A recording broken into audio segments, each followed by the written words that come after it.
ሌላኛው ወጣት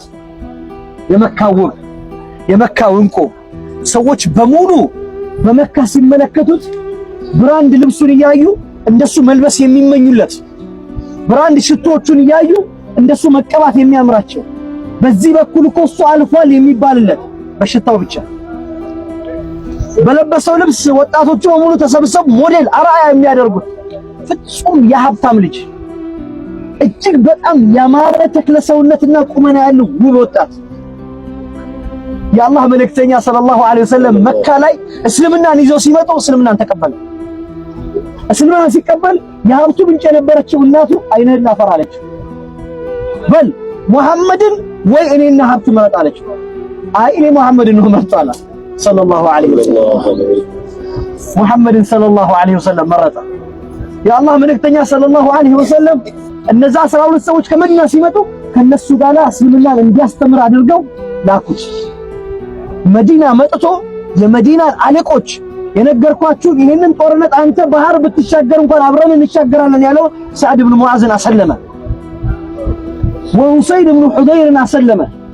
በመዲና ውስጥ በጠቅላላ የእስልምና ብርሃን እንዲንሰራፋ አደረገ። መዲና በሙሉ የሱ ናት። መዲና በሙሉ የሱ ናት። ማምቱሙዚ በዘገቡት ሐዲስ ላይ እንዲህ ይላል እሱ ሁላችንም ይላል ሁላችንም የአላህ Subhanahu Wa Ta'ala ምንዳ በእኛ ላይ ግዴታ ሆኗል። የምንችለውን አድርገናል። ለዚህ ዲን ሁላችንም ምንዳችንን በልተናል ይላል።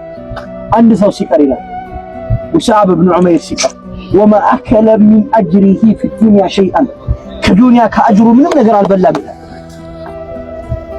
አንድ ወቅት የአላህ መልእክተኛ ሰለላሁ ዐለይሂ ወሰለም መጅሊሳቸው ላይ ተቀምጠው በሰዎች መካከል ሆነው ሲገባ ተመለከቱት።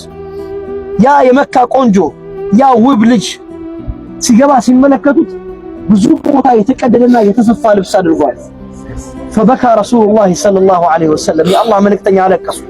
ሙስዓብ ከቤቱ የተወው ነገር የለም። ማተረከ ፊ ዱንያ ሸይአን ኢላ ለሚራ ለሚራ ብሎ ማለት ያልተሰፋ ጨርቅ ማለት ከላይ የሚጣፈው ያልተሰፋ ጨርቅ ብቻ ነው የተወው ይላል። ያንን ጨርቅ አምጥተን ከፈን አድርገን እንሸፍነው ስንል ከላይ እንሸፍነዋለን ከታች ባዶ ይሆናል አለ። ከታች እንሸፍነው ከላይ ባዶ ይሆናል አለ። የአላህ መልእክተኛ ሰለላሁ ዐለይሂ ወሰለም አለቀሱ። ከላይ ብቻ ሸፍኑትና ከታች ዘንባባ አድርጉለትና እንዳለ ጥበሩታል። ለዚህ ዲን የተከፈለለት መስዋዕትነት ይሄ ነው ወዳጆች። በድንገት መተን አላህ መርጦን በዚህ ቦታ ላይ ስንል ውለታውን እንድናስታውስ እንዲገባን በአላህ መልእክተኛ ትእዛዝ ውስጥ ቀጥ ብለን እንድንቆም